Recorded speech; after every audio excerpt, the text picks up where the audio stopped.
हाय, नमस्कार मैत्रिणींनो.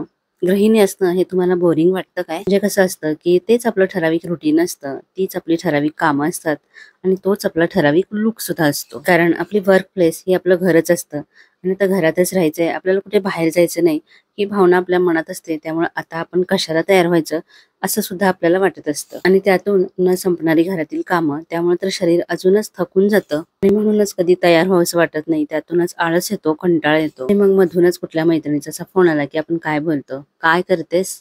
काही नाही, बसलीये. हे एकदाच असं सगळी कामावरून बसलं ना, की पुन्हा काही करावंसं वाटत नाही. नुसता आळस, कंटाळा येतो. तर त्याला बरीचशी कारणं असतात. जसं की मी मगाशी म्हटलं, की अति काम केल्यामुळे येणारा थकवा किंवा तर मी घरातच तर आहे, आता कोण मला बघतंय, ही भावना. आणि ते खरं सुद्धा आहे, कारण आपण आपल्या स्वतःसाठी तयार व्हायला कधीही तयार नसतो. हा कधी कुठला प्रोग्राम असला किंवा बाहेर जायचं असलं, की आपल्याला आपोआपच मूड येतो आणि आपण तयार व्हायला लागतो. पण रोज रोज काय असे प्रोग्राम नसतात आणि रोज आपण बाहेर सुद्धा जात नाही. तर चला आज आपण याच विषयावरती बोलूया. तर बघा, आपण दिवसभर घरीच असतो आणि जरी आपण घरी राहत असलो ना, तरी आपण जे काही कपडे घरी घालतो ना, म्हणजे ड्रेस असू देत किंवा गाऊन असू देत, तर ते नेहमी फ्रेश कलरचे घालायचे, म्हणजे आपल्याला स्वतःला सुद्धा दिवसभर फ्रेश फील होतं. तर आज मी जो फ्लिपकार्टवरून एक ड्रेस मागवलाय, तर तो शेअर करते.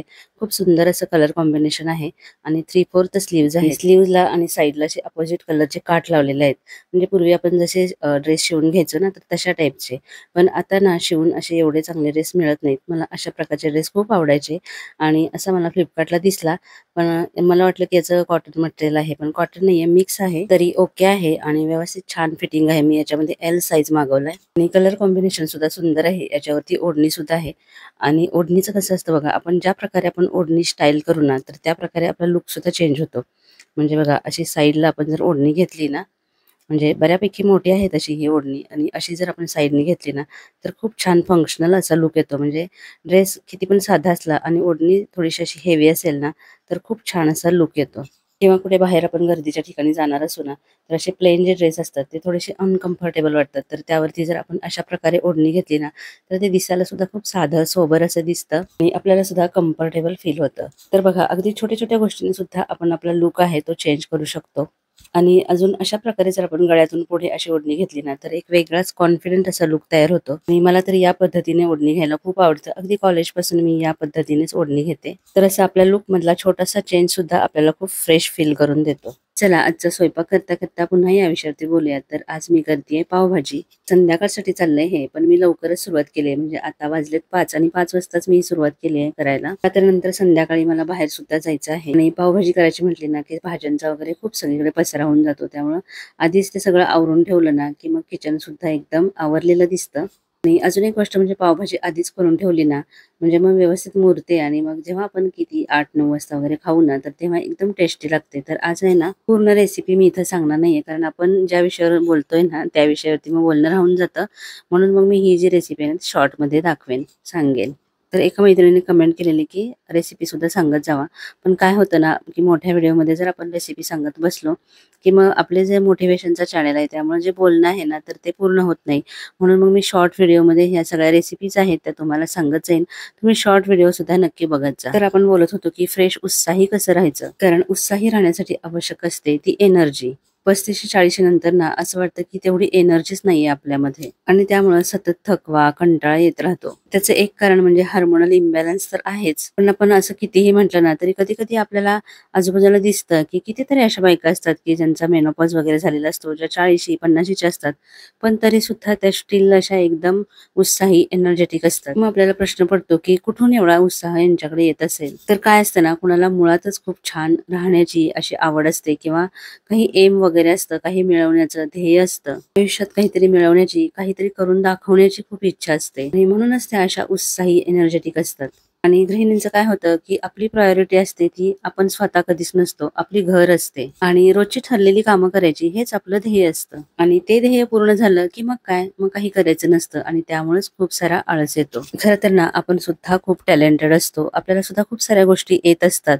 पण आपण त्याकडे जाणून बुजून दुर्लक्ष करतो. आपल्याला जर आपली स्वतःची व्हॅल्यू नसेल, तर इतर तरी काय करणार ना? आणि दुसरे आपली व्हॅल्यू कधी करतील? जेव्हा त्यांना आपल्यामध्ये काहीतरी पोटेन्शियल, म्हणजे आता हिला एखादं काम दिलं तर अगदी एकदम परफेक्टच करणार असा कॉन्फिडन्स जेव्हा दुसऱ्यांना वाटतो ना, तेव्हाच ते आपल्याला व्हॅल्यू देतात. त्यामुळे आपल्याकडे सुद्धा ते स्किल असायला हवं. आता आपण आपलं सगळं घर सांभाळतो म्हणजे एक मॅनेजमेंट स्किल आहे ना, ते आपल्याकडे असतंच. पण बाकीच्या सुद्धा गोष्टीचं मॅनेजमेंट आपल्याला करता आलं पाहिजे. व्यवहार ज्ञान असायला पाहिजे. घरातल्या कुठल्याही छोट्या-मोठ्या गोष्टींमध्ये आपला निर्णय, आपला सहभाग असायला पाहिजे. पण हे सगळं आपल्याला कधी मिळेल सांगा? जेव्हा आपल्याला त्या गोष्टीचं सखोल ज्ञान असेल तेव्हा. नाहीतर मग खूप वेळा तरी बऱ्याचशा स्त्रियांना असं ऐकायला मिळतं, की तुला काय समजतं यातलं? त्यामुळे जर आपल्याला व्हॅल्यू हवी असेल ना, तर आपल्याला त्या गोष्टीचं ज्ञान असणं खूप गरजेचं आहे. आणि जेव्हा आपण काहीतरी शिकण्याचा प्रयत्न करतो ना, तेव्हा आपोआप आपण बिझी राहतो आणि त्यामुळेच आपला आळस कुठच्या कुठे निघून जातो. शिवाय आपण आपल्या ना लुक्स वरती सुद्धा आपण कसे दिसतो, आपण कसे राहायला पाहिजे याच्यावरती सुद्धा आपण थोडंसं लक्ष द्यायला पाहिजे. याचा अर्थ काय आपण नेहमी महागडी अशी कपडे घेतली पाहिजेत किंवा महाग असे प्रॉडक्ट घेतले पाहिजेत असं काही नाही. तुमचा सगळ्यात मोठा दागिना हा कॉन्फिडन्स असतो. एक कॉन्फिडन्स स्त्री असते ना, ती म्हणजे तिने कुठलाही मेकअप जरी केला नसेल ना, तरी सुद्धा ती खूप सुंदर दिसते. आणि हा कॉन्फिडन्स येतो कधी सांगा? जेव्हा आपण आपल्या क्षेत्रात म्हणजे कुठलंही काम करत असू देत. अगदी स्वयंपाकामध्ये सुद्धा आपल्याला जेव्हा माहिती असतं, की हे आपल्या डाव्या हाताचं मळ आहे, आपण हे इझिली करू शकतो. त्याच्यामध्ये आपली एकदम एक्सपर्टी आहे, तेव्हाच आपल्याला असा कॉन्फिडन्स येतो. तर ना मगाशी पावभाजी केल्यानंतर मी झाडांना पाणी घातलं आणि त्याच्यानंतर बाहेर गेलेली. तर आता बाहेरून आली आहे. तर आता वाजलेत 8:30. तर मगाशी तुम्ही बघितलत, की पावभाजी करताना मी त्याच्यामध्ये बीट घातलेलं. त्यामुळे ना एक सुंदर असा नॅचरल कलर येतो आणि त्यामध्ये आर्टिफिशियल कलर घालायची गरज लागत नाही. तर हा आहे सॅटर्डेचा व्लॉग. त्याच्यामुळे शनिवारी मी असं काहीतरी वेगळं करण्याचा प्रयत्न करत असते. कारण आठवडाभर आपण पालेभाज्या किंवा कडधान्य वगैरे असंच खात असतो. त्यामुळं अधूनमधून तरी असे प्रकार करायलाच हवेत. म्हणजे थोडंसं आपल्याला सुद्धा चेंज मिळतो आणि ऑफकोर्स घरच्यांना सुद्धा. म्हणजे ते त्यांना बोरिंग वाटत नाही. मग अशाच प्रकारे आपलं सुद्धा असतं. थोडंसं आपल्यामध्ये आपण चेंज केला ना, तर आपल्याला सुद्धा फ्रेश वाटतं, बोरिंग वाटत नाही. त्यामुळं कुठल्याही गोष्टीमध्ये ना अधून-मधून चेंज हा करत राहायलाच पाहिजे.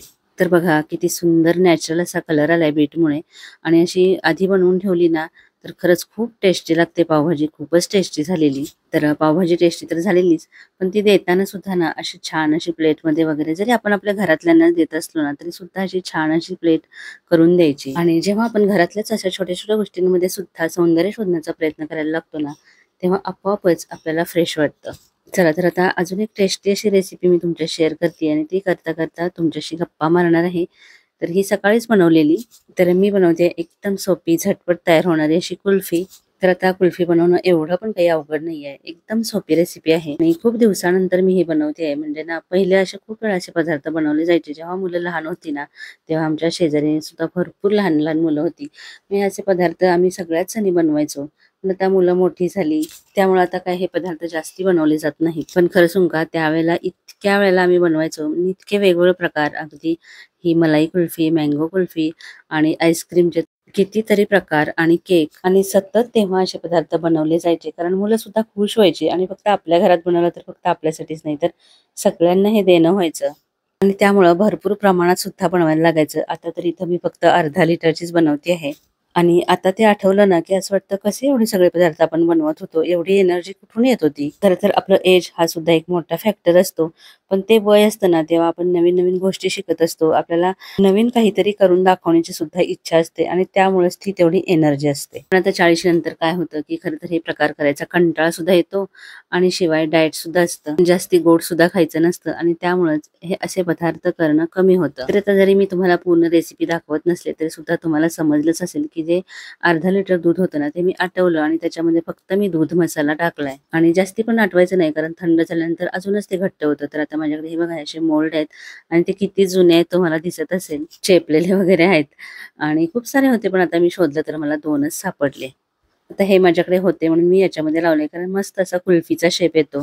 तुमच्याकडे असे मोल्ड नसतील तर कुठलेही ग्लास वगैरे असतील ना तर छोटे-छोटे त्याच्यामध्ये लावायचं. फक्त वरून असं आहे ना त्याला ॲल्युमिनियम फॉइल आहे ते लावून एकदम पॅक करायचं म्हणजे मग आईस क्रिस्टल त्याच्यामध्ये तयार होत नाहीत. आणि हे असेच ठेवलं तरी चालतं. पण आता माझ्याकडे आईस्क्रीमचे एक आधीपासूनच आणलेल्या स्टिक होत्या. स्टिक आईस्क्रीमच्या नाहीत पण ह्या अशा प्रकारच्या होत्या. मग मी त्याच्यामध्ये अशा लावून टाकल्या. आणि हा अजून एक मोल्ड होता तर तो सुद्धा भरला. आणि मटका कुल्फी तर सगळ्यांनाच आवडते. तर छोटे-छोटे मटके असले ना तर दिसायला अजून सुंदर दिसतात. पण माझ्याकडे आहे ना हे असे कुल्हड आहेत. तर म्हटलं चला आता याचा उपयोग याच्यासाठी सुद्धा करूयात. तर अर्धा लिटरमध्ये बघा हे 2 मोल्ड आणि हा मोठा एक कुल्हड आहे. तर ही एवढी कुल्फी बनलेली आहे. आता कोणाकोणाला वाटू शकतं की असं घरातल्या घरात एवढं छान असं प्रेझेंट करायची काय गरज आहे, पण ना मला पहिल्यापासूनच ही सवय आणि आवड सुद्धा आहे. बघा असं म्हणतात की कुठलाही पदार्थ आहे तो आधी नजरेने खाल्ला जातो, तो नजरेला छान वाटला तर तो खाण्याची इच्छा होते.